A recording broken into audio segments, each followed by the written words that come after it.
November ya? November ya? Ya mungkin 1-2 hari ini saya kira ada keputusan.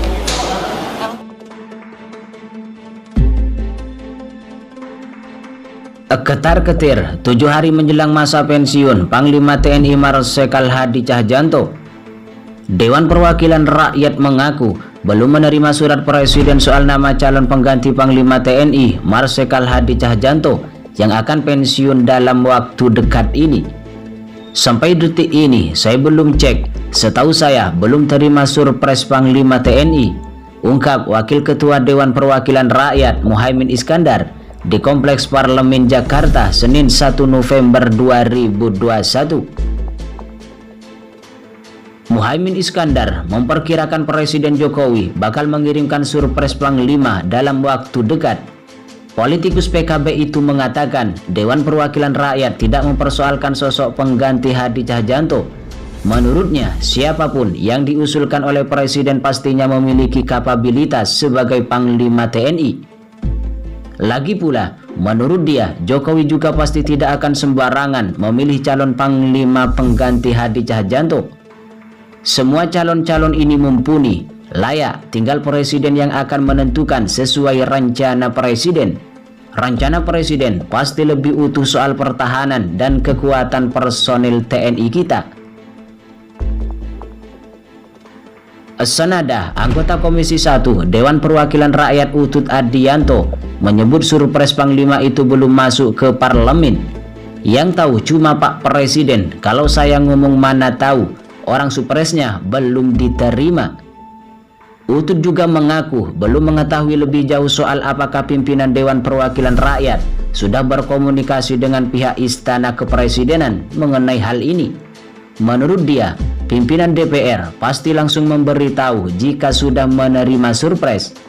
Belum tahu saya, kita kan kalau udah ada surpres ke pimpinan DPR, terus pimpinan DPR biasanya ke fraksi, terus ke Bamus, Bamus baru ke Komisi 1, baru setelah itu rapat paripurna, biasanya begitu. Berdasarkan Undang-Undang TNI, batas usia pensiun perwira ialah 58 tahun. Sementara Hadi Tjahjanto akan menginjak usia 58 pada 8 November 2021. Prosedur pencalonannya sendiri adalah Presiden mengirim nama ke DPR melalui surpres. Parlemen biasanya di Komisi 1 Dewan Perwakilan Rakyat, kemudian memprosesnya lewat uji kepatutan dan kelayakan. Jika disetujui, Presiden akan melantiknya. Hingga saat ini, sejumlah nama dalam bursa pergantian Panglima TNI banyak berhembus. 2 orang yang digadang-gadang jadi Panglima mencuat ke publik. Mereka adalah Kepala Staf Angkatan Darat KSAD Jenderal Andika Perkasa dan Kepala Staf Angkatan Laut Laksamana Yudo Margono. Yudo dianggap punya potensi besar menjadi Panglima TNI selanjutnya jika Jokowi dan DPR menggunakan pendekatan normatif regulatif. Pendekatan itu mengacu pada pasal 13 ayat 4 Undang-Undang TNI yang mengamanatkan jabatan Panglima dijabat secara bergantian antar matra. Namun demikian, peluang Andika juga dinilai besar. Ia banyak didukung oleh anggota Komisi 1 Dewan Perwakilan Rakyat Republik Indonesia. Misalnya dari fraksi PDIP Effendi Simbolon, fraksi Gerindra Fadlizon, hingga fraksi Demokrat Syarif Hasan. Isu pergantian Panglima TNI mulai ramai diperbincangkan sejak awal tahun 2021. Padahal Panglima TNI Marsikal Hadi Tjahjanto baru pensiun pada akhir November ini. Berbagai spekulasi muncul karena Presiden Jokowi belum mengajukan nama calon Panglima baru ke Dewan Perwakilan Rakyat. Sebenarnya, sejak menjabat sebagai Presiden pada tahun 2014 lalu, Jokowi sudah 2 kali menetapkan calon Panglima TNI untuk disetujui DPR. Namun, kali ini penentuan calon Panglima TNI untuk menggantikan Hadi relatif alot. Pada 2015, Presiden menunjuk Kepala Staf Angkatan Darat Jenderal Gatot Nurmantio sebagai calon Panglima TNI menggantikan Jenderal Muldoko. Usulan penggantian diajukan pada bulan yang sama Muldoko pensiun. yakni Juli. Sempat terjadi pertentangan kala itu, tetapi tidak sampai mengganggu karena posisi politik Presiden Jokowi masih sangat kuat.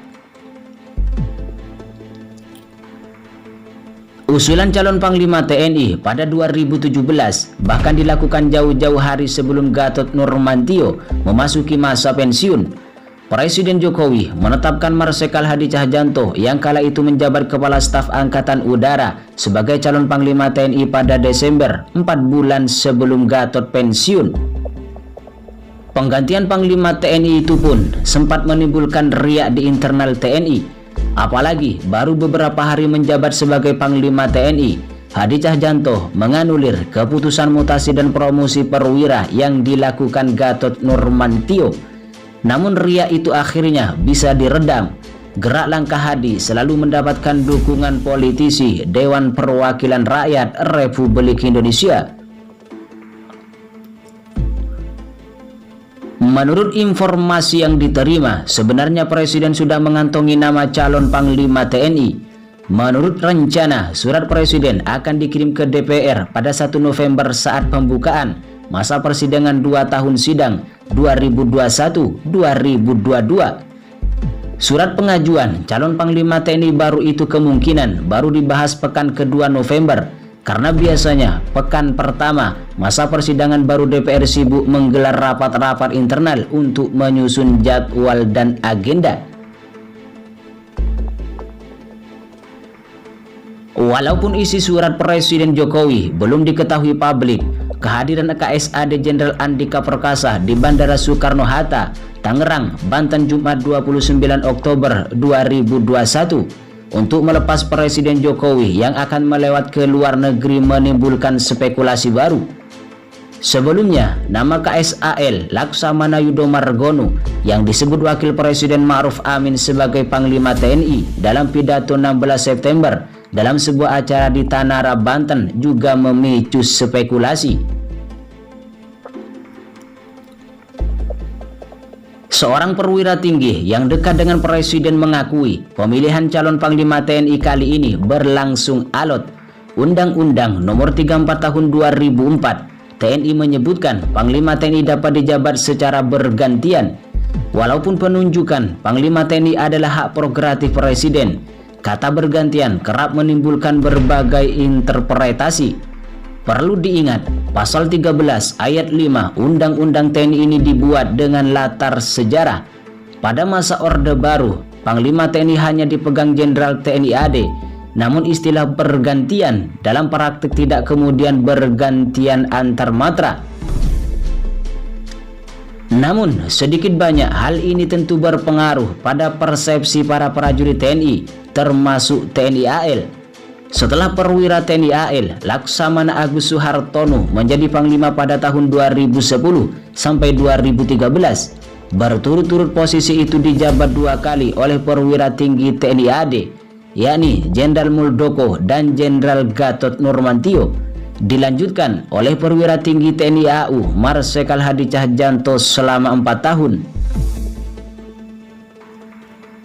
Sekarang para prajurit TNI AD memiliki persepsi bahwa kali ini adalah saatnya perwira tinggi TNI AD yang menjadi Panglima TNI. Bukan hanya karena secara proporsi jumlah prajurit TNI AD 4 kali lipat TNI AL dan 10 kali lipat TNI AU, melainkan juga karena ada beberapa isu seperti Papua. Kali ini prajurit TNI AU berada di pinggir pertarungan sambil menonton saja. Sebenarnya baik Andika maupun Yudo sama-sama punya kekuatan sekaligus kelemahan. Prestasi Andika ketika mengadakan latihan bersama besar-besaran dengan AS memberikan nilai tambah, bukan hanya dari sisi profesionalisme TNI, melainkan juga keseimbangan posisi Indonesia di kawasan.